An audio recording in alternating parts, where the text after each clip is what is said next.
Okay, the last video I have here is our oldest machine. It's our Dresser TD8. This one here actually is an ST model, so if that's a long travel, you imagine what this one is. This machine here was the original machine that we had when we started, when I was here at Bosse's, but master switch on this is underneath the seat. Okay, same way this doesn't have an on and off, so you gotta know it springs back. So if it springs back, it's in the what position? Off position. You have to push it ahead, it's in the on position. Okay, same principles.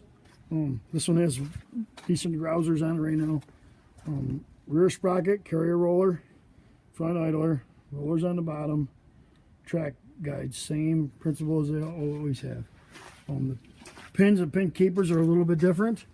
These ones actually have a bolt to keep in them, so when you're doing your pre-trip, you want to be looking at those. Here's one right here.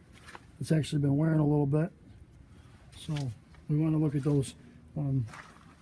Because I don't want to go over all the terminology on this, I'm going to go through a basic pre-trip on this so you know what you're looking at. So obviously we want to look at the ROPS.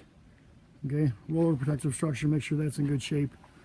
Here's my table. It's going to tell me all my service points, service chart for this particular machine.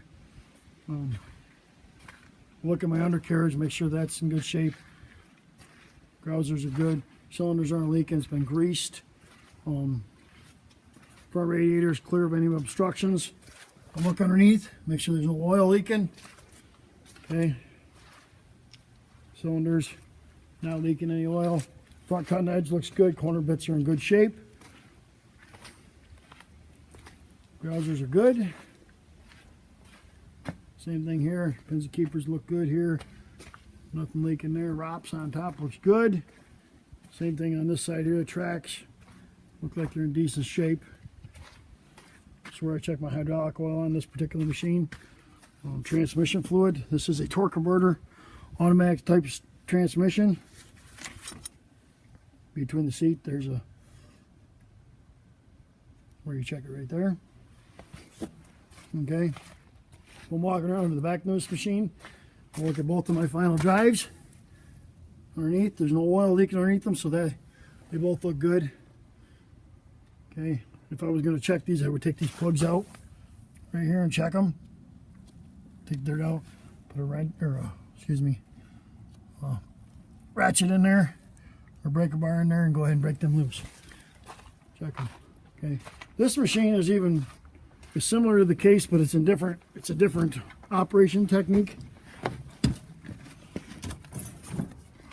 We're setting the seat to this one. I have a hand throttle here. This adjusts this all the way up here to be wide open and down. The decelerator is on the opposite side. So you'll watch the spring come up. And the hand throttle goes up, so if I want to go to idle, I push this down. The other side, it actually has a brake on it. Okay? To start and run this machine, here's your run. You flip that up, and then your start button will start it. Okay? So here's your decelerator. Here's a slap style shifter. Many students actually mistake this, but there's a first, second, and a third gear here. So if you click it back a little bit, there's your first, second, and third. Most of the students think you gotta flop it all the way over like it's the 650. The 650 only has one side, but there's actually forward, three reverse on this. Again, the park brake is there. So it won't start unless this is up. My favorite part of this machine is the steering clutches here. So if you pull this back a little ways, it's going to actually clutch one side. It'll clutch this track over here. So if you're clutching, it will not break that side. It just clutches it to make a gradual turn. All the way back is a brake, and vice versa on this side. The actual controls themselves are a little bit different. Okay, all the way ahead still float.